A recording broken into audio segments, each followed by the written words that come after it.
it's something that you get from this run, and all the runs suddenly makes complete sense of like to really, really work for them, because again, like you're getting these super good cards that like this can be your next best deck that you can build out of it. It's perfect. And compared to something like Survivor.io, where you already know like which deck you're following, you either get it on.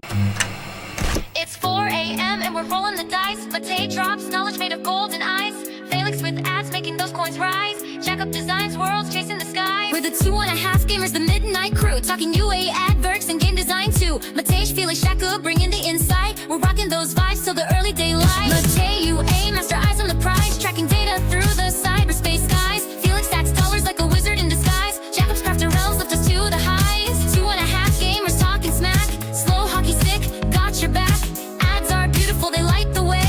Click it fast, don't delay.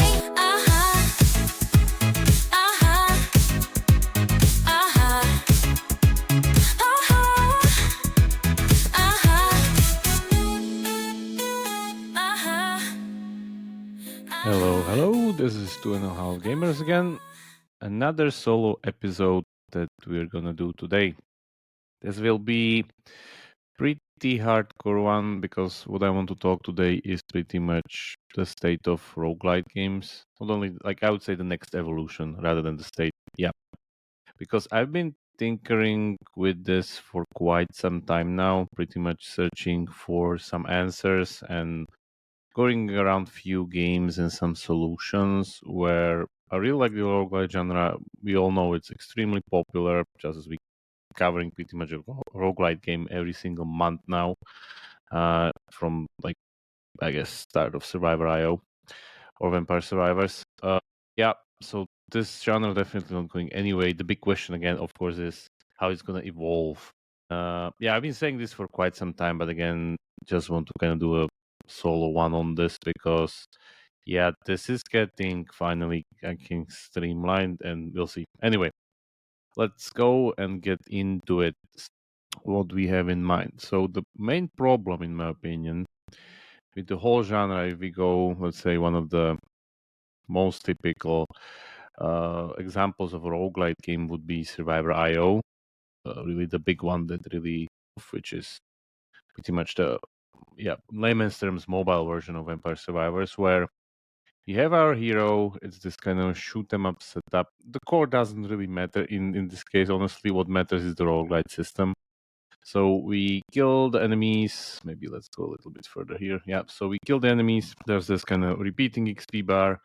You collect coins or whatever, these crystals. You level up and you choose some of the abilities. And you do this, you pretty much do your run, pick up your build. Your build is kind of at the same all the time, because yeah, there's randomization and stuff around that, where again these things can change, of course, but in the end you're trying to follow your strategy because your gear is built towards a build. So you're going for, I don't know, this specific setup, this evolution, so on and so forth. You continue, you do your run, you kill the boss or whatever is pretty much at the end, and then you get your rewards, which is, for instance, this. Then your run ends and you need to start from scratch. And the only thing that's kind of the roguelite part, which is like you don't lose everything, you can get some stuff into it, are the resources. That's why it's roguelite, not roguelike, as the game Rogue, which was the one with like you would reset everything, that's it, start from scratch. Yeah, and that's it pretty much. And this is the problem, because there's not enough of a transition of like progression moving forward, the accumulation of stuff. Like, of course, there's resources and everything, but you need to repeat this over and over again. And the worst part for me is that, again, you get to this point where you have this like giant invincible build where you like killing everything, you're super powerful, you work hard for it for like 20 minutes, like 18 minutes, like you see here, and then it's gone. It like goes away. It could be very lucky, could be like only on this part of the run you got this, it's gone. Like we reset that. So this is one of the main problems that I think this kind of genre suffers from. If we continue, because we have one of the biggest answers here on the block, which is Uma Musume.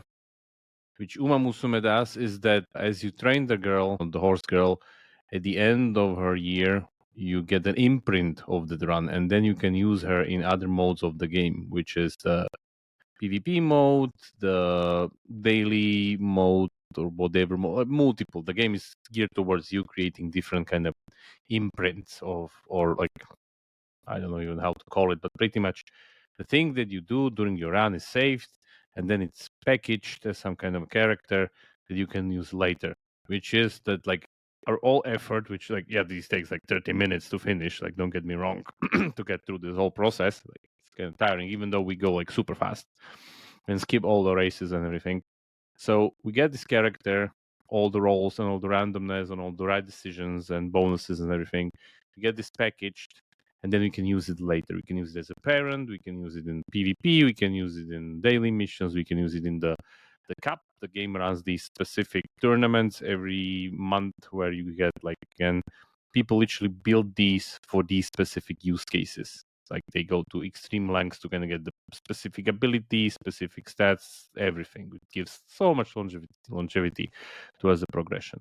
But yeah, this is the ultimate solution. The problem with the solution that it's extremely complicated. It's a Japanese game.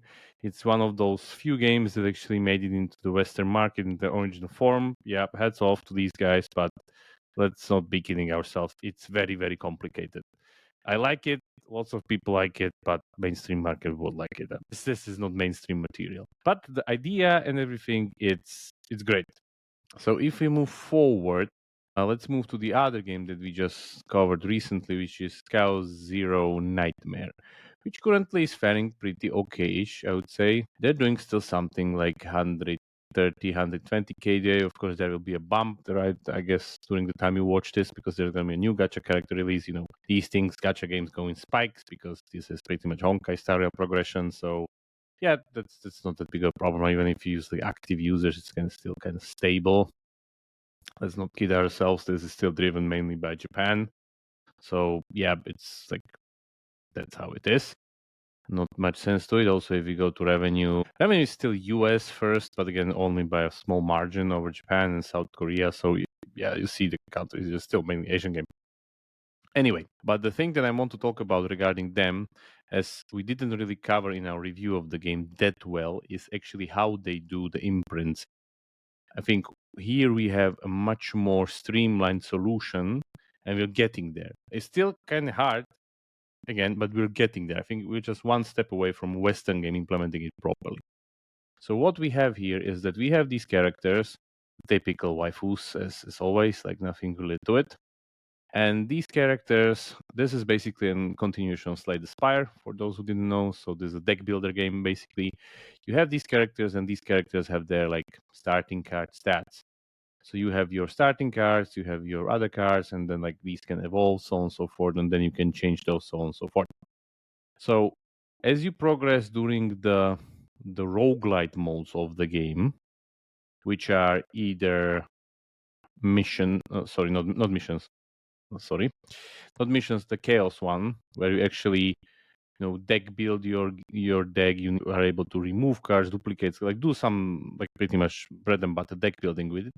If you finish this run is then saved as save data, and then the save data can be used in all the other main modes of the game, such as main missions, the battle missions, the simulation, which simulation is basically your daily grind for resources. You spend energy here. So if I go here, again, whatever this one, you see that I can select the save data of my characters and like pick one that I do. If I go into the missions, the roguelite one, that's the chaos one. If I pick one, you see that I'm not selecting these because these start from the default deck. So we're not selecting that. But again, most of the game is done with the save data, and only few parts, the roguelite ones, are the ones we start from scratch. Even though they are really the most important ones, but like, yeah, let's not kid ourselves. So how this works here. So we have a character that's taken here, and let's go to her save data. So this is again an imprint. Like it's something comparable to Uma Musume. And it's much more expanded because it's not only the deck that you have built there, the cards there, it's also artifacts that you have collected. There are 3 slots, which is very important. But we're getting there. This is pretty much the casual version because, like, yeah, artifacts, we collected those. That's great. Why not? And then there are the cards. As you see, you can have very different combinations of cards. For instance, here we have just 6 cards, which means this deck is much more faster. We have here 8 cards. You see that I basically duplicated some of the cards. Or we can have these. I don't think so. I have it here on this character. Let me maybe show you another character. Yeah, for instance, here we have even 9 cards. And there are even special cards that are neutral, that are outside of this character, like base or advanced cards, and you can add them into your deck, with just numerous combinations and possibilities how to kind of run this. But again, it's this kind of an imprint that you see here. There's many of them, like lots of them. They have this kind of a base rating of how strong they are. So again, the more higher you go, the better they are. Let's go back, and you see how again this can be modified to your like cookie cutter build or whatever. Because for instance, in this one, the one that I'm using currently, I removed a lot of cards from the deck. So for instance, you see that her base cards, I don't have the shield anymore. I don't have this two energy card that like, yeah, it's kind of useless for her, stuff like that. So if we go here, you see that I had this, like, let's say this new one. This is like the evolved version. They call it Epiphany. And what happened, I actually have 2 of those because you can duplicate those. Same goes for this like 0 energy dark. You see they replicated. So what I actually did, I like threw out the shit cards, and then the good cards that I got, I even multiplied, so I can get more of them into my hand, which is perfect. This is how it should be played. So, and again, this combo that I have here, I can then use in different modes of the game because I worked so hard on it. Like it took a lot of time. It took literally like the run took nearly an hour to finish. So if I go again, either in the missions or either in the simulations, yeah, where we go here, for instance, I think there should be some new unlock stuff. Where we are, there we are. Yeah. So if I go here, again, we have the say data tango, and even though it just can have even autoplay, and I can then again use this.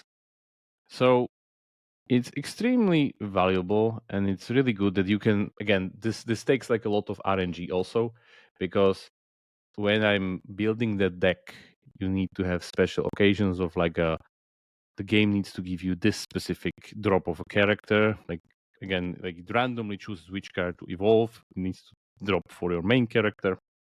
You need to invest a lot of resources into it. Yada yada yada. Like it takes time. It's not just like, okay, I just built this deck and like it's so easy. No, it's not. There's lots of RNG which again prolongs the time until you get the deck.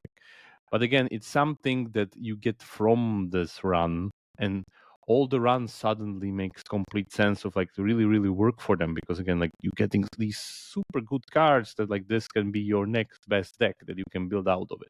It's perfect. And compared to something like Survivor IO, where you already know like which deck you're following, you either get it or don't, whatever. Here, it's much more like sunken cost fallacy. You're basically like you're much more invested into the run, because again, it could be the run that like give you the best cards, or even better than the cards that I have now, which could replace my deck. So you really, really want it to succeed. And again, we have another mechanic of this kind of a roguelite run, imprint, which is a little bit more casualized because it's on different core. But again, it's one of the answers of like we don't reset the build of the character. We can still use it in different like instances of the game and different modes. What we have here, because again, this is Slay the Spire core gameplay, therefore we need to adjust it for it because those are the cards and everything. Yeah, this is just a deck builder. But again, it's not unheard of that, like even in current form, let's say, Survivor IO could implement the same setup. I don't see a problem with it. Like you finish your run, you save it, and then you can use it in different modes. Again, very specific ones only, of course, not the main one or whatever is the progression roguelite one. But you could use it. Like they could use it. I don't see a problem with that. Like they can implement this feature. My guess is that as we go forward, we're going to see more and more of these, especially for the mobile games ones. Because if we take even like some of the games that have been just trending on the Steam chart that we covered recently, either MegaBong or the Bonk on the roguelite, like what they did with this whole kind of evolution thing here. Yeah, here with this kind of fission, fusion, and evolution, where you collect the skills and like mutate them into it. Again, it's even more advanced what these other guys are doing. But again, they don't save the run. You need to start from scratch always. You get some progression overlap with these characters. They get like unlock new skills, new slots, da da da da da. But again, that build that you last time built, which was the awesome one, the best one, yeah, you can't use it anywhere else.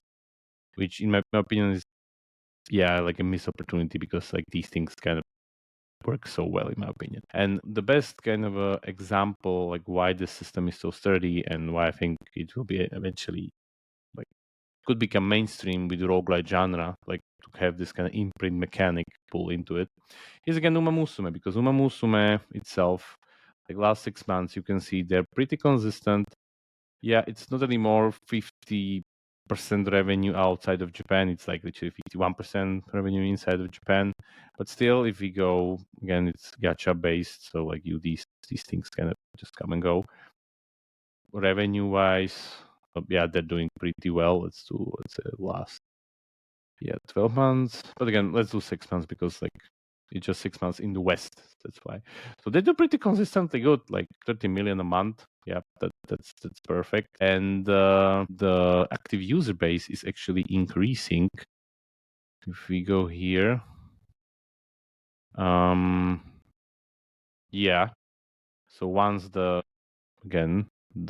US version kicked in, you can see how it's been faring pretty well. So it's not a problem. It's also, don't forget that the game is also on Steam, where it's still pulling quite serious numbers, where the DAU is pretty stable, something like 20k a day. That's not bad for a free-to-play mobile game on Steam.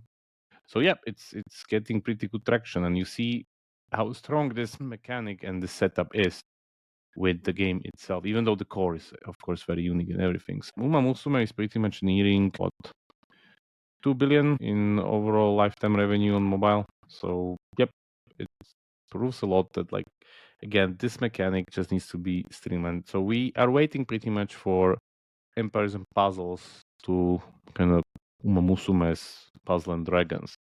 So again, this can be implemented. Like, in my opinion, this could perfectly enrich Habi's template.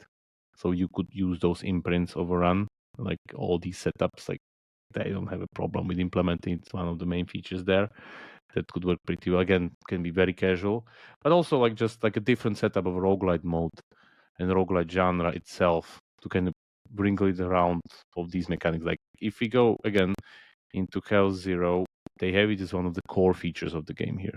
It's really, really core. In Uma Musume, I wouldn't say it's like it's also core, but making the girls is still much more important than using them later.